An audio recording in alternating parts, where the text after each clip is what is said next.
ರಾಷ್ಟ್ರೀಯ ಅರಣ್ಯ ಹುತಾತ್ಮರ ದಿನಾಚರಣೆಯನ್ನ ಕಾರವಾರದ ಉಪ ಅರಣ್ಯ ಸಂರಕ್ಷಣಾಧಿಕಾರಿ ಕಚೇರಿ ಆವರಣದಲ್ಲಿ ಭಾವಪೂರ್ಣವಾಗಿ ಆಚರಿಸಲಾಯಿತು. ಕಾರ್ಯಕ್ರಮದಲ್ಲಿ ಹುತಾತ್ಮ ಅರಣ್ಯ ರಕ್ಷಕರಿಗೆ ಗೌರವಪೂರ್ವಕ ಶ್ರದ್ಧಾಂಜಲಿ ಸಲ್ಲಿಸಲಾಯಿತು. ಸ್ಮಾರಕಕ್ಕೆ ಗಣ್ಯರು ಪುಷ್ಪ ನಮನ ಸಲ್ಲಿಸಿದರು. ಜಿಲ್ಲಾ ಉಸ್ತುವಾರಿ ಕಾರ್ಯದರ್ಶಿ ಸುಷ್ಮಾ ಗೋಡ್ಬೋಲೆ, ಜಿಲ್ಲಾಧಿಕಾರಿ ಕೆ ಲಕ್ಷ್ಮೀಪ್ರಿಯಾ, ಮುಖ್ಯ ಅರಣ್ಯ ಸಂರಕ್ಷಣಾಧಿಕಾರಿ ಟಿ ಹೀರಾಲಾಲ್ ಸೇರಿದಂತೆ ಹಲವು ಗಣ್ಯರು ಉಪಸ್ಥಿತರಿದ್ದರು. ಸಿಬ್ಬಂದಿಗಳು ಕುಶಾಲತೋಪು ಹಾರಿಸಿ ಹುತಾತ್ಮರಿಗೆ ಗೌರವ ಸಲ್ಲಿಸಿದರು. ಅರಣ್ಯ ಅಧಿಕಾರಿಗಳು ಹಾಗೂ ಸಿಬ್ಬಂದಿಗಳು ಹೆಚ್ಚಿನ ಸಂಖ್ಯೆಯಲ್ಲಿ ಭಾಗವಹಿಸಿ ಕಾರ್ಯಕ್ರಮವನ್ನು ಸಾರ್ಥಕಗೊಳಿಸಿದರು. ಅರ್ಪಿಸಿದ ಸರ್ವೋಚ್ಚ ತ್ಯಾಗಗಳನ್ನು ಮಾಡಿದಂತಹ ಸಮರ್ಪಣಾ ಮನೋಭಾವದ ಹಲವಾರು ಅರಣ್ಯ ಅಧಿಕಾರಿಗಳ ಹೆಸರುಗಳನ್ನು ಕರ್ನಾಟಕ ಅರಣ್ಯ ಇಲಾಖೆಯಲ್ಲಿ ಇಂದಿಗೂ ಹಚ್ಚ ಹಸಿರಾಗಿ ರಾರಾಜಿಸುತ್ತವೆ. ಇವರ ಅಸಾಧಾರಣ ಪ್ರಯತ್ನಗಳು, ಧೈರ್ಯಶೀಲ ಕಾರ್ಯಗಳು ಮತ್ತು ಸರ್ವೋಚ್ಚ ತ್ಯಾಗಗಳು ನೈಸರ್ಗಿಕ ಸಂಪನ್ಮೂಲಗಳು ಮತ್ತು ವನ್ಯಜೀವಿಗಳ ಸಂರಕ್ಷಣೆಯಲ್ಲಿ ಕಾಪಾಡಲು ಮುಂದಿನ ಪೀಳಿಗೆಗೆ ಸ್ಫೂರ್ತಿದಾಯಕವಾಗಿರುತ್ತದೆ.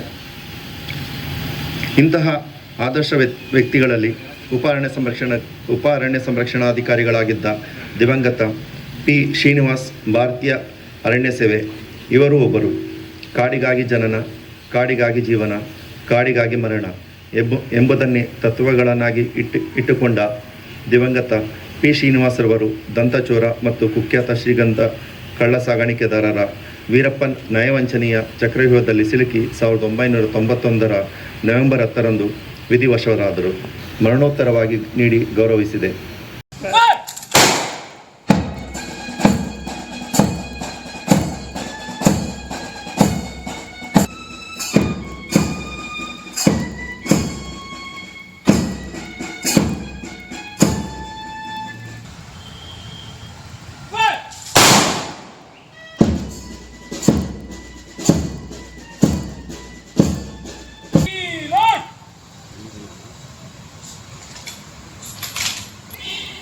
Present!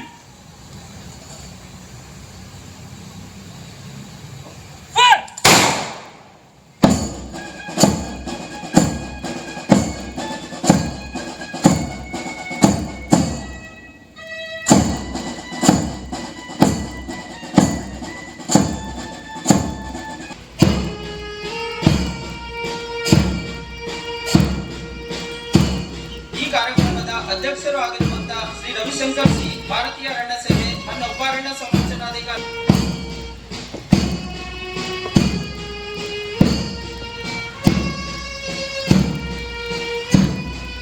ಶ್ರೀ ಮಂಜುನಾಥ್ ಜಿ ನಾವಿ, ಕರ್ನಾಟಕ ಅರಣ್ಯ ಸೇವೆ ನನ್ನ ಉಪ ಅರಣ್ಯ ಸಂರಕ್ಷಣಾಧಿಕಾರಿಗಳು, ಸಾಮಾಜಿಕ ಅರಣ್ಯ ಇಲಾಖೆ ಉತ್ತರ ಕನ್ನಡ ಶ್ರೀ ಪ್ರದೀಪ್ ಮಸ್ರೂರ್, ಕರ್ನಾಟಕ ಅರಣ್ಯ ಸೇವೆ ನನ್ನ ಪ್ರಾದೇಶಿಕ